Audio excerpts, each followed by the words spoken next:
welcome once again if you're watching online.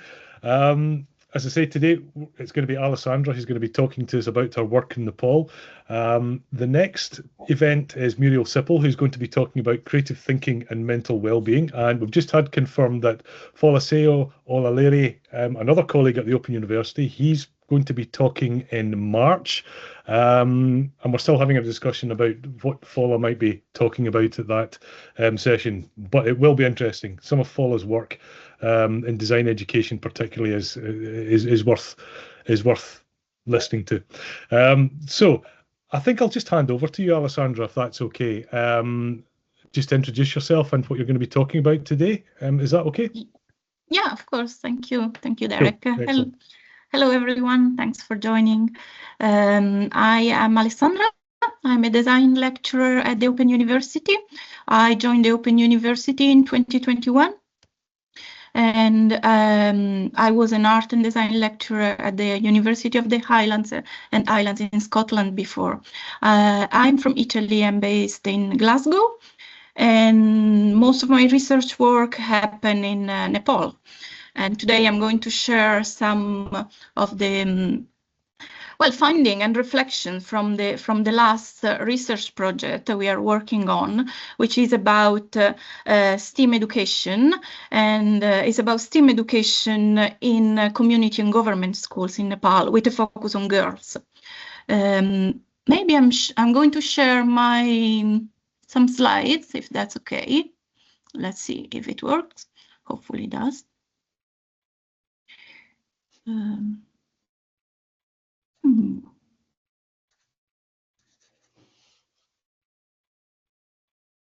Can you see the screen with the slide? Okay, yep. Cool. Okay. You can see the whole browser, Alessandra. Yep, there we go. That's full screen. Perfect. Okay, perfect. Okay, so first of all, I want to introduce the local partners we work with and the research team.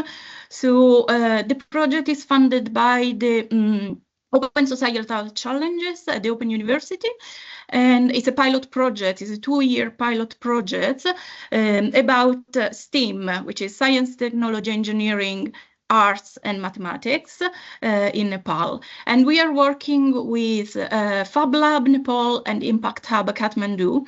Impact Hub Kathmandu is a social enterprise, and they promote and support grassroots communities and grassroots entrepreneurs and help them develop their ideas. And Fablab Nepal is part of the global network of fabrication labs in the world. And they have all the tools, equipment, and knowledge to promote and support digital design. So they have 3D printing machine, laser cutting, CNC router, and they promote and they organize design thinking and design practices workshops for communities. So they are our co-researchers in this project. I'm the PI of the project, and the co-investigator is Prithvi Shrestha, which is from Nepal, working at the Open University as a senior lecturer in education. And then we have Fablab Shrestha, which is the director of Fablab Nepal, and Melina Tuladar and Dancing Tamang, which are 2 mechanical engineers working at the Fablab Nepal. So that's us, that's the team. I've been working with Fablab Nepal since they opened in 2021. We ran a project in 2021, 2022 on 3D printing assisting devices for spinal injury patients in a clinic in Kathmandu. And now we are working on this new project on STEAM education. So I'm sure everyone knows about STEAM pedagogy, but just to summarize, STEAM is STEM, so science, technology, engineering, and mathematics, with the introduction of arts. So the A stands for the arts. So weaving art into the STEAM curriculum allows teachers to prioritize creativity and innovation, and to showcase the role that art plays in today's complex and global economy. STEAM education prioritizes critical thinking, communication, and collaboration, which are all aspects that are very, very important in our project. And the goal of STEAM is to provide students with strategic, skill-based curriculums that will prepare them for the jobs and career paths of the future. So not necessarily jobs in the STEM sector, but the ability to choose what they want to be, to develop that creative problem solving and the critical thinking skills that helps and support them, whatever they want to do in their life. So our project, as I said, is a 2-year pilot project, which aims to provide access to STEAM discipline to Nepalese students from low-income families enrolled in community and government schools in Kathmandu Valley, with a focus on girls. Female students still face a huge opportunity deficit in Nepal, as they are more likely to be sent to community schools as opposed to private schools.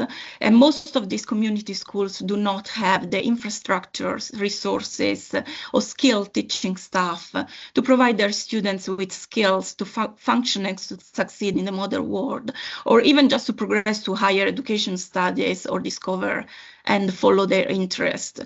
So despite considerable gains in education enrollment over the past 15 years, still a small percentage of private school students in Nepal are girls, and concerns about equality remain.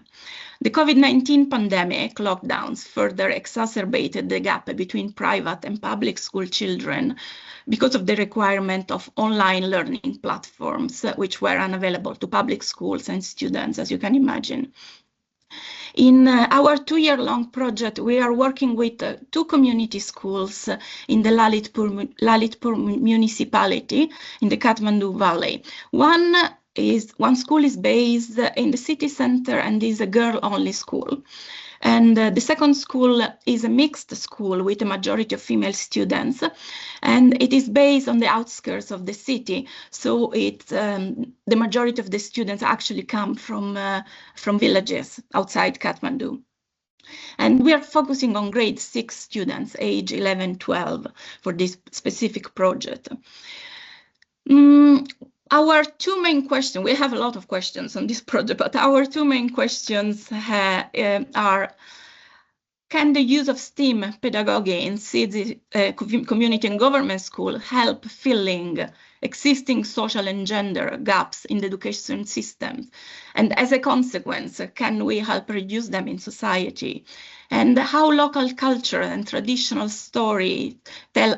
knowledge and storytelling and autoethnography can be incorporated into design-based activities, able to to engage both teachers and students in a creative and playful fashion.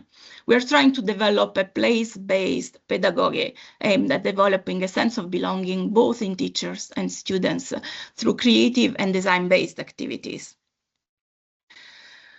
So unlike previous projects and initiatives in Nepal focused on running short STEAM workshops in schools, like 1-week STEAM workshops, our project focuses on design, prototyping, and manufacturing a portable STEAM education kit that will be distributed to the schools.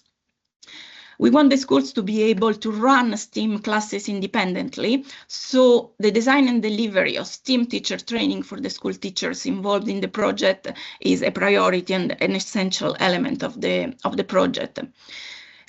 This is a pilot project, so the second part of the project will be focused on monitoring and evaluating the kit. Evaluating the impact that both the teacher training and the resource kit have on the school, and receive feedbacks from teachers, students, and school principals. And ideally, after the 2 years, after the completion of these 2 years, we want to identify external funding to scale up the project, reach more schools, more areas in Nepal, adapt and develop the kit according to the feedback we receive from students and teachers, and provide broader access to students, to STEAM education for students in community and government schools. So our vision is provide students from disadvantaged background, and girls especially, with access to disciplines that are typically considered middle class and male-based, especially in traditional societies like Nepal. Give the students the opportunity to make informed choices on their future. And then we want to provide school teachers with the knowledge and tools to be agents of change themselves without the need to constantly rely on us, on external institutions or local education authorities. We are trying to promote a bottom-up approach to education and social change. So, as I said, STEAM workshops were delivered before, but because they were limited in time and one-off experience for teachers and students, their impact was really minimal. We need something that stays with the schools to make a real longer-term impact. So we are now in the prototyping and manufacturing phase. We started about a year ago with an exploratory stage, mostly talking to teachers and to the school principal to understand their needs, their desires, and the availability of being involved in the project, and to decide with them what grade would be better suited for the project. Teachers ask for grade 6 because it's a middle year, so students are already familiar with the school system, but not too advanced and not too close to their final exams. After the exploratory stage, we started designing the STEAM activities for the resource kit and the associated training for the teachers. Between August and December 2024, we ran the teacher training. I was in Nepal between September and December 2024, and I left at the end of December, and we just completed our teacher training sessions in both schools. We are now completing the prototyping and manufacturing of the STEAM kit to be distributed to the school. We're now working with graphic designers to produce booklets for the kit and to produce the teacher's handbook, and we're working on preparing these boxes with all the materials that the schools will need to work on the activities that we are proposing. And I will talk about the activities shortly. So sorry, what happened here? Okay. We hope to deliver the kit to the schools around March, so in a couple of months. And after that, we will have a few months of monitoring and working with the teachers and students to get some feedback. And then, as I said, ideally get some funding to implement and scale up the project. We want to reach rural areas, more rural areas, not just work within Kathmandu, within the city, but we would love to expand the project to reach some villages where a more creative and playful approach to education is very much needed. So some thoughts that have emerged so far from our activities. Working with teachers, school principal, from existing literature review, and these thoughts are informing our practice and the design of the activities and the resource kit. The first is the need of culturally relevant and geographically based activities to make STEAM subject accessible, inclusive, and related to students and teachers and to their daily life and personal experiences. Culturally based activities also help retain information and promote a sense of belonging in those involved in the project. I will come back to this in the activity descriptions, but one of the issues that emerge from conversation with teachers is the disconnection between STEM subjects, their focus on West-based pedagogies, and local experiences. So that's really an important point that we want to emphasize in the project. The second point is the need of working with existing curriculum and use the resources that we are producing to help retention of knowledge, which is a major issue in the current school system. Time is very limited, both for teachers and students. So teachers in community and government schools are underpaid. They often need more jobs, so they don't have extra time to dedicate to our project. And the students in community and government schools come from low-income families. So when they go back home, they need to work or they need to do chores for the family, so they don't have a lot of time for their homework. So we need to work with what already exists and try to integrate whatever we propose in whatever they are doing already at schools. And then we need activities that reflect real life experiences and can have a practical application. Otherwise, students don't get interested and teachers struggle. As I said, there is not much time for homework, especially for girls. When girls go home from school, they need to work at home. They need to do chores, they need to go and buy groceries, clean the house, so they don't have time for homework. So we need to use their daily experience, like going buy groceries or do chores at home, as activities that they can integrate in their learning experience. And then for our kit, we need to use resources that are locally sourced, easily replaceable, and easy to find. So nothing too complicated, nothing too IT or high spec. We need to use materials that can be, if something gets lost or broken, can be easily replaced. Very cheap cost for the schools. Otherwise, what we give to the school become simply not used in a very short time. So these thoughts that, as I said, that emerge from our conversation with the teachers, with the principals, and some literature review, are very much in line with research on STEAM and STEM education in developing countries and with marginalized communities, where the effects of culturally responsive pedagogy are really have been proved extremely effective to strengthen cultural identities and, as a consequence, increase engagement, improve understanding of what students are learning, and increase their curiosity. So yeah, this is just confirmed that STEM enrichment activities combined with local arts and craft increased interest in STEM studies and career, especially for female students. And connecting STEM disciplines with traditional local knowledge helps students connect STEM subject to their daily and community life and make the system work for them, especially in societies that are based on traditional cultures and values. I used in this slide a kite, and it's not a random choice, and you will see shortly why. Well, that's about sense of belonging, of course. That's also another benefit of using culturally based activities. So I'll move to describe the activities that we have developed with the teachers and that we will include in the kit, STEAM education kit. It's 3 activities. The first activity is kite design activity.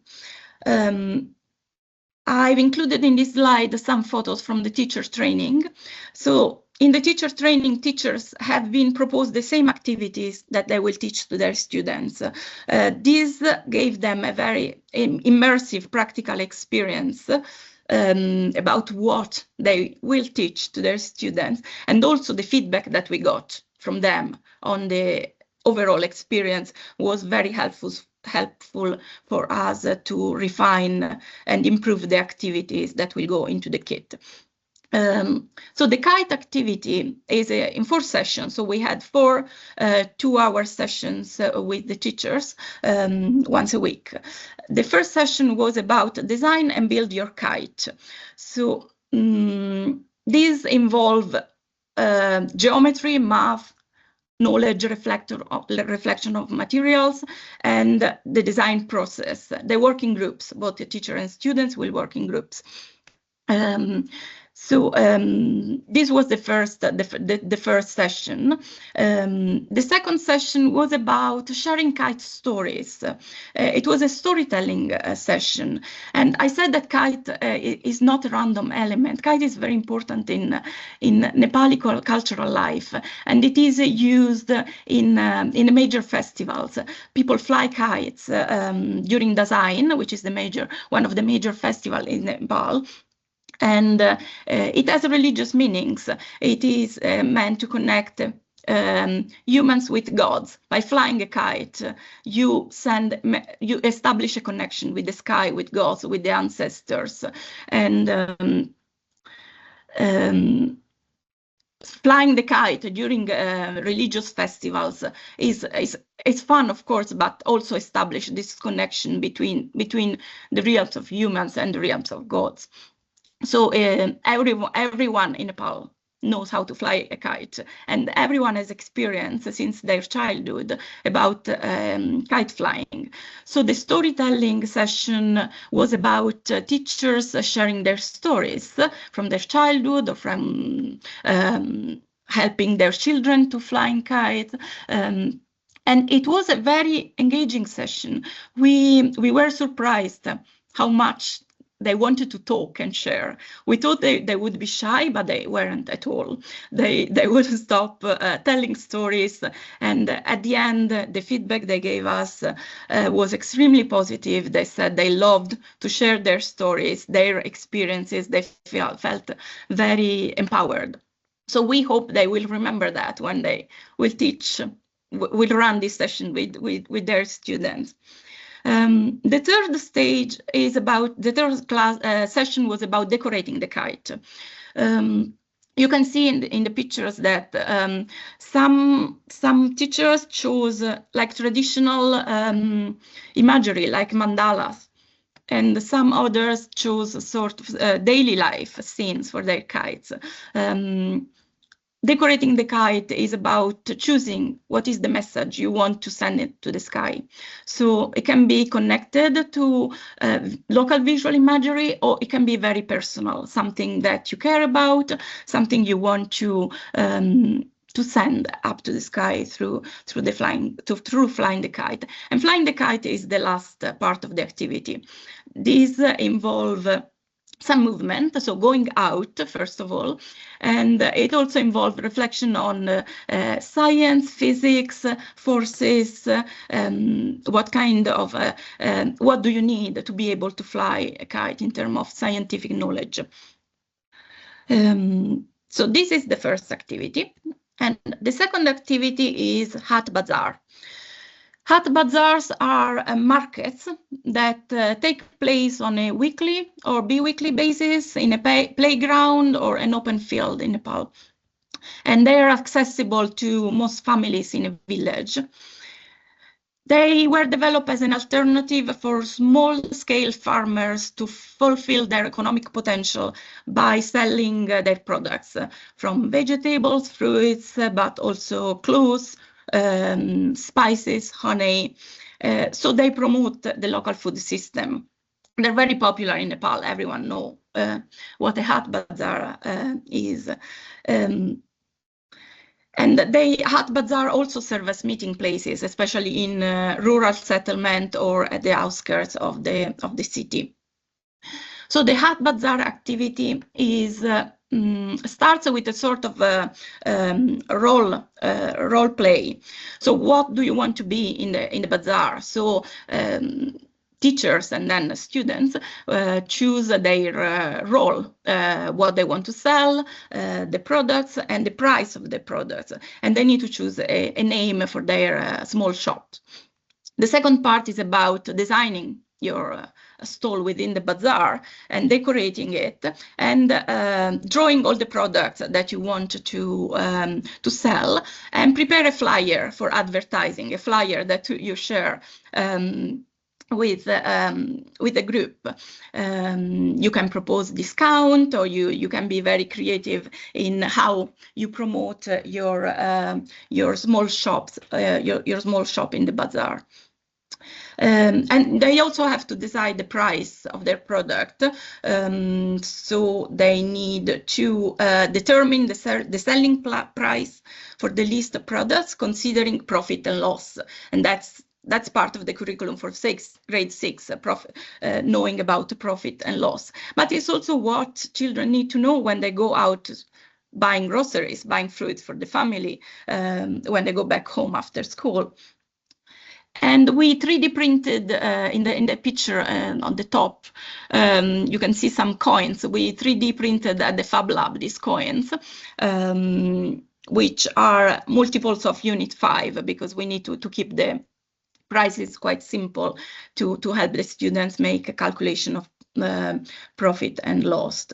So after they prepare their small shop in the bazaar, there is the buy and sell. So in the group, someone is the buyer, someone are the buyers, someone are the sellers. They divide the roles, and the buyers go to other stalls to buy and keep track of the amount spent and the goods bought and why they bought it. And they receive these coins, play money, from the host, and they have to buy some items while the seller stays at their own stall and sell items. And they need to keep a log record for calculating total revenue and total goods bought. And at the end, they need to, of course, make a calculation and reflect on what worked, what didn't work, and present their purchases with the reason for choosing those prices and buying those products. So that the last part is a reflective session. The third activity, so far we have no idea, because we asked the teachers that were involved in the training to design their STEAM activity. So probably the third activity will be different for the two schools, because we ask the teachers to reflect on what they need within their curriculum, what they need, what STEAM can be useful for what they're teaching, and also what they want, what they desire, because it's important, not just what they need, but what they want to teach, how they want to teach it. I think desire is a very important element when working with co-designing, working with teachers, working with people. That too often in humanitarian design, we only think about needs, and we think that people from disadvantaged background, low-income background, they have basic needs that need to be met, and that's true. But they also have desires, and for experiences to be fulfilling, not only basic needs need to be met, but also desires, personal desires. So we put an emphasis on that when asking the teachers to design the third activity. So we should have feedback from the teachers on the third activity next week. So we look forward to see what they propose. Moving forward, as I said, we will deliver the kit shortly, hopefully, and we will start the monitoring. We will work with the schools, so we will monitor their STEAM classes. Both schools decided to have 1 hour a week for the STEAM classes, because on Friday they have a sort of extra class, and they can choose what they want to focus on. So both schools chose to include the STEAM class on their Friday program. We are now designing the booklets, and we are designing and writing the teacher's handbook. All the resources are in Nepali, and then they will be translated into English. They will be open source when they are ready. But all communication, the teacher training, the handbook and the booklet, everything is Nepali.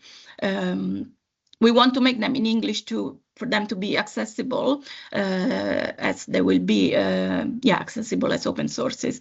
But the project, we are running the project in Nepali language. And then we hopefully hope to implement and scale up the project, as I was saying, and we're going to look for funding bodies, of course.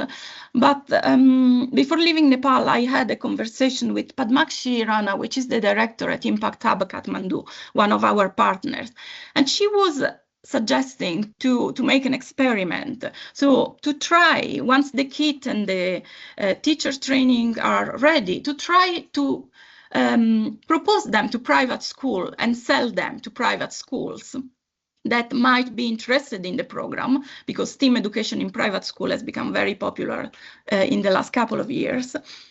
And with the money that we collect through selling the resource kit and the teacher training to private school, we keep funding the project to work with more community and government schools in rural and urban areas. We like this idea of creating this sort of ecosystem, internal ecosystem in the existing society, in which private schools that have a lot of funding, they can somehow support the work that we're doing with community and government school. So it's sort of creating an ecosystem, internal ecosystem, trying to break the class, caste, ethnicity, and gender divide. Because of course, people that go to private school are different in terms of class, caste, ethnicity, and gender from children that are sent to community and government school. So we want to try this and see what happens. And is a way to try to encourage gender and social equality in the education sector, but also in society from within. So try to merge two realities that are currently completely separated: community and government schools and children that go to those schools, and private schools and children that go to private school. Trying to create this connection and strengthen the society from within. We will see. We hope to organize in March or April an event in which we invite private schools principals, and we present them the resource kit, the teacher training, and we'll see what happens. So that's it from me. Thank you for listening, and I really look forward to hearing your thoughts, ideas, perspectives. To hear from you now. Thank you. I'll stop sharing. Brilliant. Thank you so much, Alessandra. That is really interesting. And Nicole's made a few comments in the chat, mainly guilty comments that she meant to send some stuff to you before about some of the maker label. I don't know if you want to mention that, Nicole. It's just strikingly obvious how similar but nicely different some of these projects and contextualizations are. Yeah, it's amazing, isn't it? I know it's very much similar work in Mexico, in Yucatan, and in Monterrey, more the north of Mexico, different ways. So there's this mobile Fablab kind of idea. They try to scale it up quite big with a truck that goes around the countryside, because I think one of the issues they have is maintaining kits. So when you just load it off, it will break and nobody be able to repair it. But if it's like a mobile kit, they hoped, I don't know where it went, been some time ago, and I think they didn't get funding for an actual trial for that. But they had like a little cart, like it was a 3D printed kind of cart you could wheel around. And again, the same kind of safety and security issue as well. So that in Mexico, at least, you had to put things away safely in order, to so they don't break or get stolen, or but that worked. So you could wheel it out and use it. So that worked really quite well. But I think, just so they had the same thing about storytelling, really interestingly. So I think the root interest is the same, that you connect resources, skills, and knowledges you have locally with the kind of new materials, new ways of producing things, and ideas about what you could make with your knowledge and skills for the future. So that's very similar. Actually, it's really interesting. So yeah, they built like a little storytelling kit where you could like connect stories to each other or something like that. I don't know. It's there's not much information online. I like that you want to make this in English as well, because they had it, in Spanish as well, and it's not well shared. So it's a shame that these things just get lost, if you don't by chance walk into it. Yeah, that's the major risk, that things get lost, that you work on something and then it's not used, or it's just not shared. And about the open source, there is a question in the chat. If they will be open source, will private school not have access to them for free? Yes, but also what we provide is the teachers training. So the Fablab team delivering the teachers training, and also the actual physical kit, so the box with all the materials in it that they will. So what they would buy is the whole package. So the people running the training sessions for the teachers, and they will get all the kit, the physical kit for the schools. What will be open access will be the handbook for the activities and the booklets, and also the list of materials, of course, that there will be in the kit.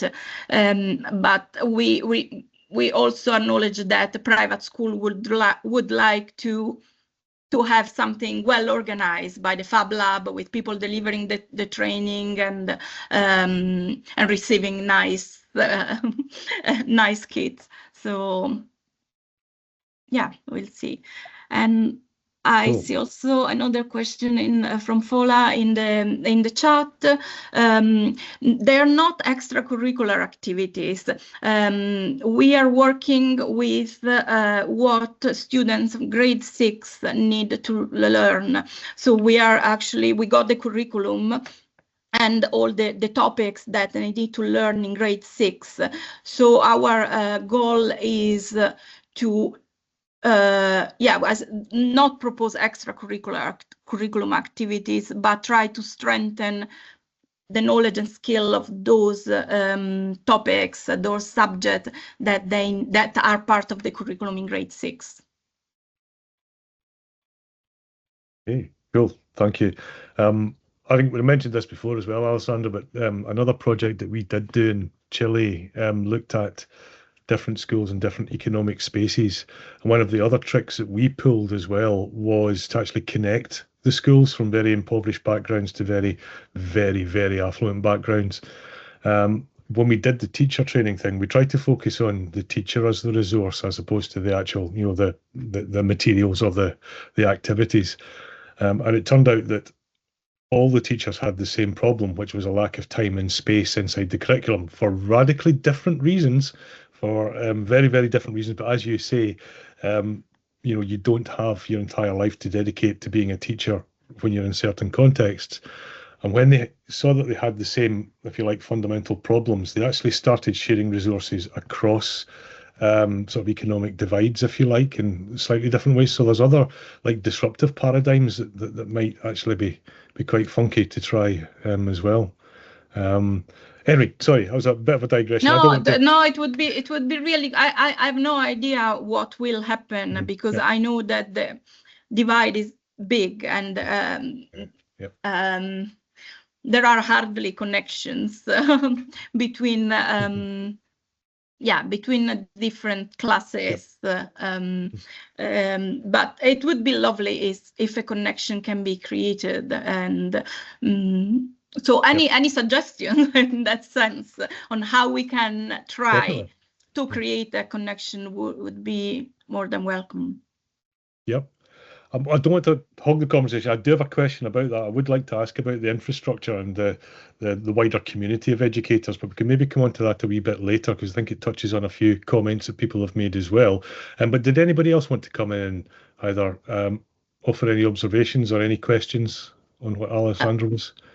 Well, there is an interesting question about traditional knowledge and indigenous knowledge. With traditional knowledge, I refer to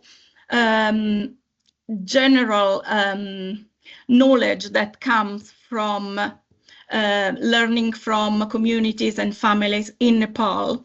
And as I use it here, is a broad sense that goes across the different ethnicities. Indigenous knowledge, if I use indigenous knowledge in Nepal, I refer to specific indigenous knowledge, so from different ethnic groups. Nepal has more than 95 ethnic groups. Each ethnic group has different beliefs, different traditions, and a different language, and a different way of living. So traditional knowledge for me is a general terms referring to knowledge that come from the daily life and community context of people.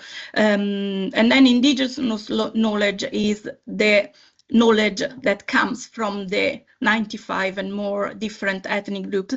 And if we want to expand this project, actually, because now we are working in the Kathmandu Valley, especially in the Lalitpur area, where the main ethnic group is the Newari, which is the inhabitant of the Kathmandu Valley. If we want to go outside and start taking this project in villages in different regions of Nepal, we need to completely reconsider the activities, because if we go in, I don't know, Gurung villages, they don't fly kites, they don't celebrate Dasein, they have different traditions, different festivals. So we need to start working with them to understand what is their indigenous knowledge that can feed into locally based activities. And that's actually very interesting, very fun, because different areas have different ethnic groups with completely different traditions. Byron, did you want to comment on that? Do you want to come in? Go for it. Thank you. That was a wonderful answer. Yeah, the reason I asked it is there seems to be something with indigenous knowledge, how it's framed differently around the world. South Africa, where I'm from, it tends to be more about emancipation and finding what traditional knowledge was lost or ignored. And more recently, how design can actually I wouldn't say reinvent it, but bring it to the fore. In America, it seems to be a lot more political and about marginalization. But the one, what I do find interesting with it is starting a project where it talks about indigenous knowledge. Some of the projects I've been involved in, the participants are a lot more empowered, because they're starting from a point of they are the expert. And then how does design actually complement that? And the word traditional in South Africa is also, it tends to be more about an elder knowledge rather than the dynamic which can come with indigenous. So it's fascinating hearing your breakdown of the terms. Thank you very much for that. Thank you. That's quite an important insight as well, actually, Byron. It's probably not a new one. I'm probably just not as aware of this area, but that framing, it's not the definition of the term itself, it's actually the disposition you have towards the term before you even start to use it. That's quite interesting, actually. And those examples that you gave of South Africa and the US, and also what you're doing in Nepal, Alessandra, where it is very situated, that's interesting. Nice. I mean, I was going to ask a question about, I mean, that phrase, the place-based pedagogy. I think that maybe riffs off what you've been kind of almost talking about as well, Byron, and the response to what you were talking about, Alessandra. Is there anything more you might be able to say about place-based pedagogy? Can you wrap this up as almost a kind of, as a pedagogical thing that almost constructs its own sort of learning outcomes or curriculum, if you like, that is always and necessarily situated? I've just academized what should have been a really simple question. I'm sorry. No, it's okay. Well, in this context, the place-based is exactly referred to the fact that different regions have different indigenous knowledge. So it's not just considering Nepal, it's considering where in Nepal you are and who are the groups you are working with. Because if I go to the east, there are some ethnic groups that have their own indigenous knowledge. If I go, to the south again, but even if I move from tiny region to another tiny region, as I said, there are completely different cultural values and beliefs and languages. So it's really connected to where people live. And also, it's important to consider that in this case, Nepal, the inhabitants are mostly the rural population is the majority. So there is not a lot of traveling around. I mean, there are people that have never left their village. So it is really connecting with that place, with those traditions, with those beliefs and experiences, and listening, collecting those experiences, collecting those stories and those traditions, and starting from there. Cool, thank you. You used the word move 4 times in that answer, Alessandra, and that to me suggests that in order to do this, you have to locate, you have to be in the context in order to do anything with it. Does that then raise a tension in terms of sharing resources? It was definitely one of the things that we found in Chile was the lack of sort of national structures or organisations to allow teachers to connect, never mind the sharing of curriculum or any other resources. It was just always the thing that didn't happen, and that was the most valuable thing that we could do, was actually allow people to share a bit more horizontally. But is there a tension between that? I guess it's almost the kind of the internationalization, if you like, of a curriculum. I won't go that far, but it's like the umbrella approach to something as opposed to the being in the context of something. I wouldn't say attention, but the curriculum is one curriculum for all Nepal. Right. So it just doesn't work for some people. Okay, yeah. Yeah, it's not effective. Yeah. It's not effective. The biggest problem that teachers have is that students forget, and I think students forget not because they don't study, but because they can't connect with what they're learning. So I think if we keep those subjects, if we keep math or writing or the same subjects that are in the curriculum, but we connect them to something that they can recognize as part of their experience, they would remember. So I think in this sense, this approach can help retention of knowledge and can really create something that students can reflect on and integrate into their life, because there is no integration. That's the main thing, that the students struggle to apply what they study at school in real life. So they lose an interest and they can't remember.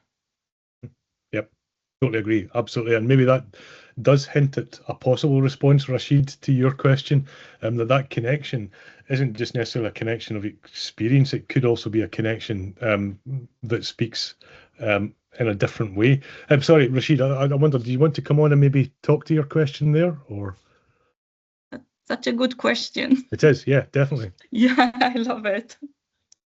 Because I think it does go hand in hand sometimes with, relating to individual students. Rashid, go for it. Yeah, hi. Sorry, I didn't mean to make a difficult question or be problematic in any way at all. I'm just curious for my own work, working in like international development context in which there may be involvement with communities that rely less heavily on written communication. And I'm just curious to know if you've thought about and could like envision sort of like speculatively what a curriculum might look like that depends less on written language for transmission, because I'm curious for my own purposes, and it's not to like challenge you or what you're doing in any way. No, that's okay. It's a lovely question, and actually we are not we haven't thought about this for this project, but we are working in this sense in another project, and I am collaborating with the Himalayan Permaculture Association. And they are creating a barefoot consultant academy. So they're trying to train farmers in permaculture agriculture techniques, so permaculture farming techniques.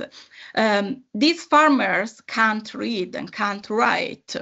So this barefoot consultant academy will be based on non-written communication for sure. We are trying to, it will be very practical, but we are also trying to find a way in which the practical teaching, which will be farming mostly, can be communicated in a non-written way. So we are actually working on that. So I don't have an answer, but it's something we are trying to develop with the Permaculture Association, Himalayan Permaculture Association. I love that. I would love to like stay in touch with you if possible and see how that develops. Like, one of the things that I had previously tried to do in another project was to develop a sort of like IKEA instructions manual for how to do certain activities. And it had like mixed results, but I'm also really curious in working with like agricultural communities around organizational topics, like supporting the departing knowledge about cooperative enterprises and commons, and like that gets so quickly into this like academic speak space, and then those ideas really lose their like cultural relevance and power. And so I'm like trying to find examples of where these types of methodologies are used for more practical things, so that it might be something that could inspire this sort of like organizational level of thinking. Thank you so much for your time. Yes, please, let's stay in touch, because I would also love to hear from you, and just share ideas, because we are working on that. Great, thank you so much. Nice. And Nicole's just mentioned in the chat there, it did remind me as well when you were talking there of one of the projects we did in La Campagna, where we did hyper-local networking, just using Raspberry Pis and local phones that were distributed. And we tried to use as many non-verbal instructions. And because it's a design space, if you like, Rashid, you're almost effectively, or you're hoping that a studio emerges within which, discourse happens. And that goes back to Leslie Ann's comment about taking a Freirean approach. It becomes constructed. It emerges rather than you dictating it or requiring it be in a particular paradigm. So yeah, that was quite interesting. Nick, I don't know if you wanted to add to that, or Alessandra. Okay, yeah. That would be interesting, actually. Mm-hmm. Yes. And the studio thing as well. It's like the invitation of a studio is, anyway, yeah. I'm not gonna bang on about that. Let's get off my soapbox. Does anybody else want to ask Alessandra any questions or? Derek, I do think you have a point about the studio, because I think that the Fab Lab borrows a lot from the studio teaching, and we learned that in Mexico in primary and secondary. It's very rote teaching, like teachers up front, students listen. It's another form of not being able to really understand, apply, and connect it to, and there's the studio culture that is implied in Fab Labs, that you work in teams, collaboration, that you build on your own interest, and work with the materials and conversations with those and others. Having lots of peer feedback and all this, knowing what's going around, seeing things happening and just listening in, all that stuff, is really, really important. So yeah, Maybe there's also some links about this non-verbal, or what it is, or what it is that you see that's really important, and how you learn from and with others. Definitely. Yep, applied didactic approach. Lovely. You've intellectualized it again, Rashid. Well done. Yep. Okay, does anyone have any other questions or observations for Alessandra? Cool. Well, in that case, thank you very much for that, Alessandra. That was a really interesting sort of insight. Again, I know that a lot of the audience are aware of particularly the pitfalls and some of the really crap things that can happen when you go into a context and you think you can just apply your existing knowledge paradigms in that space. I think this is a nice example of it being quite carefully almost grown or encouraged or allowed to emerge. So yeah, thank you very much for that insight. It'd be great to hear what happens in the next bits of the project. We need to find a forum, Leslie Ann and Nicole and everyone else, a forum to keep these conversations maybe going offline as well, Nice. for people to get updates on some of the projects as well. So yep, okay. And just before we go, different ABC books for villages and city schools in Poland. That's from Anna. A link. So yep, thanks for that, Anna. That's greatly appreciated. I'll take a look at that later. That looks quite interesting. Great stuff. Okay, so as I say, the next session is going to be Muriel Sippel, and she's going to be talking about, if I can remember correctly, it is creative thinking and mental well-being. That's it. And specifically, like really embedded into that intersection, not just sort of some of the surface connections between the two, but really exploring that kind of space. So yeah, that should be quite an interesting one. That is on the 14th of February, and I will see if I can get a link to it. I'll put a link to the chat again. And as I say, you can find all of the events. Sorry, I'm just going to get the Eventbrite page. We've been having a bit of a wrestle with Eventbrite recently. And again, all the past episodes are available on YouTube if you want to have a look at some of the previous ones. But for just now, Alessandra, thank you very much. That was really interesting. It's great to get an update on the work. I've heard bits and pieces over the last sort of year working with you, but it was really good to hear it as a kind of whole there. So thank you very much for that. Thank you. And thank you everybody else for coming along today, and hopefully see you at the next session. Thanks everybody. Thank you. Thanks. Bye.